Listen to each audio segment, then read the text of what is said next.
we are getting right into our recap of the recent $100,000 Delaware Standardbred Breeders' Fund Finals for first state bred 2-year-olds. Let's check out the winners. First, let's see our trotting fillies in action as Just Pump It took home the winner's share. They make the way by 3/4, 132 4/5 around the final turn.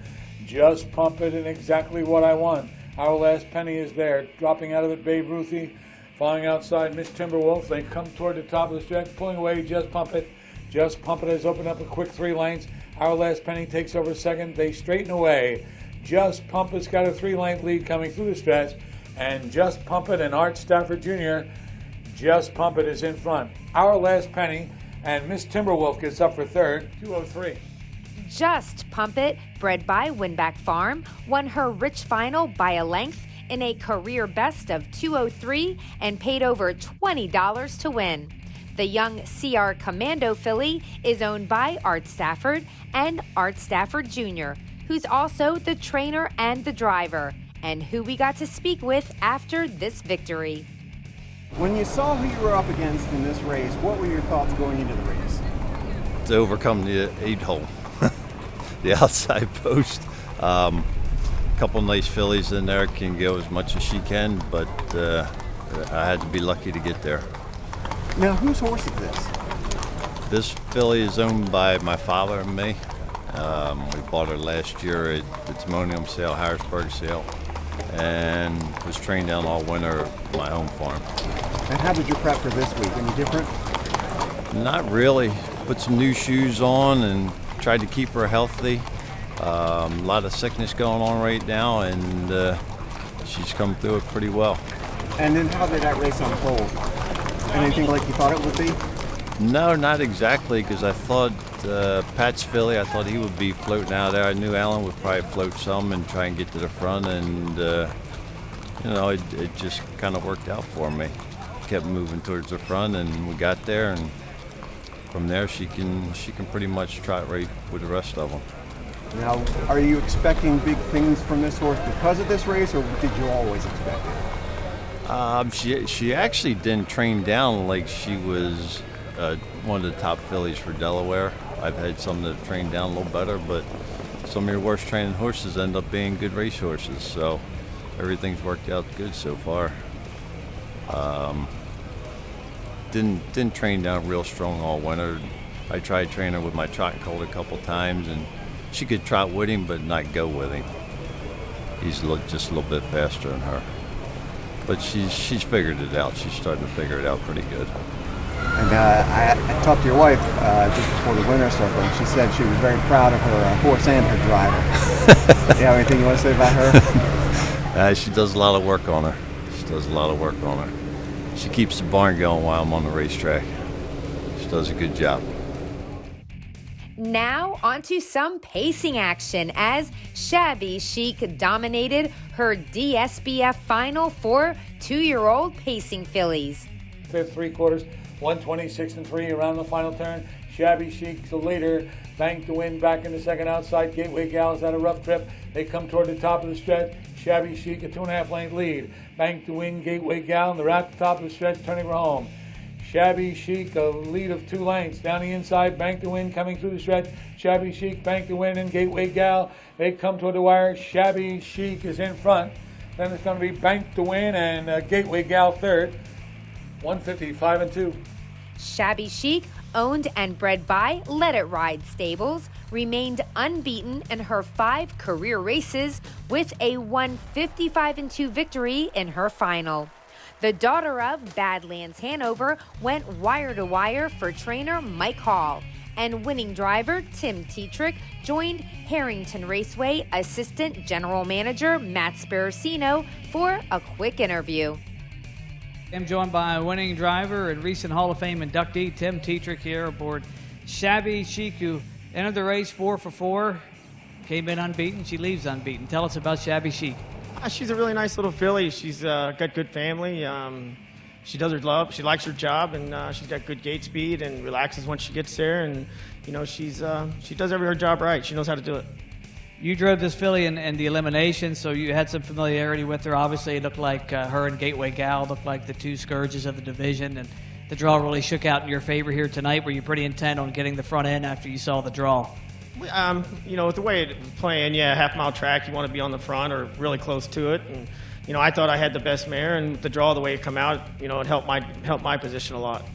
As this filly continues to get more seasoning, obviously with 5 straight wins to start her career, do you think she's one of the better Delaware-bred fillies you've had in recent years?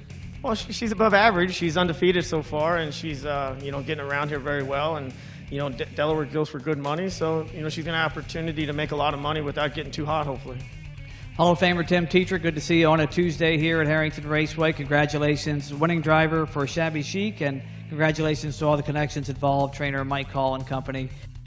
Next up, let's see our freshman trotting colts with LG's Rito Wen scoring the big win in his Delaware bred division. They make the way by 3/4. LG's Rito Wen has a 2-length lead. Here comes Wolfpack Russ on the outside. Down inside Spooky Punk, followed by Canoe Trip. Then comes Snowburst. 1:31.1 around the final turn. LG's Rito Wen 1.5 lengths. Racing up on the outside is Wolfpack Russ. Canoe Trip is off the rail. Spooky Pump drops back fourth, and they're at the top of the stretch. LG's Rito Wen pulling away. LG's Rito Wen's got the lead. Out in the center of the track, Canoe Trip trying to get by Wolfpack Russ.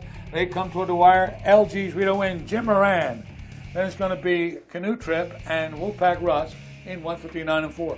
LG's Rito Wen, bred by Linda McDonald and owned by Nanacoke Racing, set a new track record for 2-year-old trotting geldings with a 1:59.4 victory.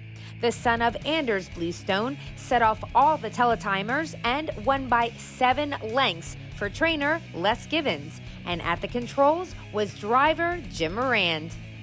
Here with Jim Moran, driver of LG's Rito Wen, with a nice win in the $100,000 Open Gelding Final. This Colt really started out his career 5 matches with 3 straight wins. Tell us about it. I mean, he's done a nice Colt. He's done everything we asked there. And last week he just got a little funny with his mouth and just threw his head and just threw himself off. And I just come in late tonight and let him do it, and he did it. How did you feel going into the race with the big favorite Wolfpack Russ on the inside? Of course, describing another contender in there, navy blue. Did that change the complexion of your strategy going into this? Well, I mean, I was going to try and get a seat out of there, and then I look over and see what happens, and everything was looking good, so I just went on. How did you feel there going to 3/4 with the favorite coming at you? It looked like he was pretty comfortable going to the turn and went on to set a new lifetime mark. Yeah, he was pretty comfortable. I popped the plugs around last turn, and he took right off again. You and Les have teamed up for a lot of success over the years. What's it like driving for him? Of course, Les has won a lot of these races over the years, as have yourself. He's easy to drive for. He don't tell you what to do, but he usually has them ready. Jim Moran, winning driver aboard LG's Rito Wen. Congratulations, trainer Les Givens and all the connections involved. And also driver Jim Moran, congratulations. Thank you. Finally, we'll check out the winner of the male Pacers, and it was the Colt It's Above Me Now, crossing the wire first. They make the way by 3/4 in 1:25 3/5 into the final turn. It's Above Me Now, leads by a length and a half. Clear misses there. Brandon Bougie drops back. Force 3 wide is Heineken by the Bay. Inside Johnny Badlands. They come toward the top of the stretch. It's Above Me Now opens up now by 3 lengths. It's Above Me Now. Clear misses there. On the far outside, Heineken by the Bay coming through the stretch. It's Above Me Now wins it easy. It's Above Me Now is in front. Down the inside, Johnny Badlands takes second. Close for third. Clear Miss gets third over Heineken by the Bay in 1:54.1. It's Above Me Now, bred and owned by George Teague Jr. and K&R Racing, went to the front and never looked back for a 1:54.1 score. The son of Southwind Lynx swept this first round of DSBF races for trainer Clyde Francis, and in the driver's seat was MONTRELL Teague. Montrell, this Colt's really come into himself, his 5th career start here, 3 straight wins. Tell us about him.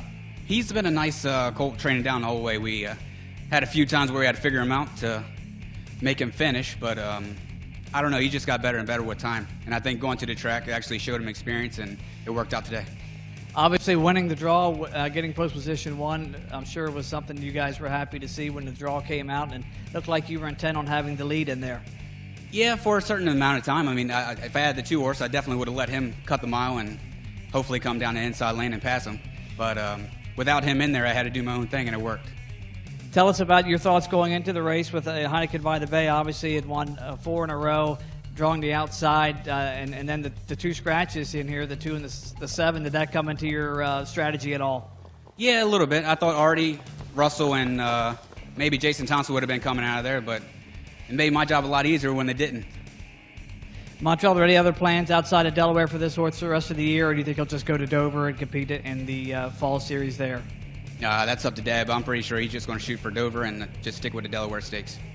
Montrell Teague, winning driver. It's above me now, the $100,000 2-year-old pacing Colt and Gelding division. A big overall congratulations goes out to our freshman Delaware Standardbred Breeders' Fund final winners.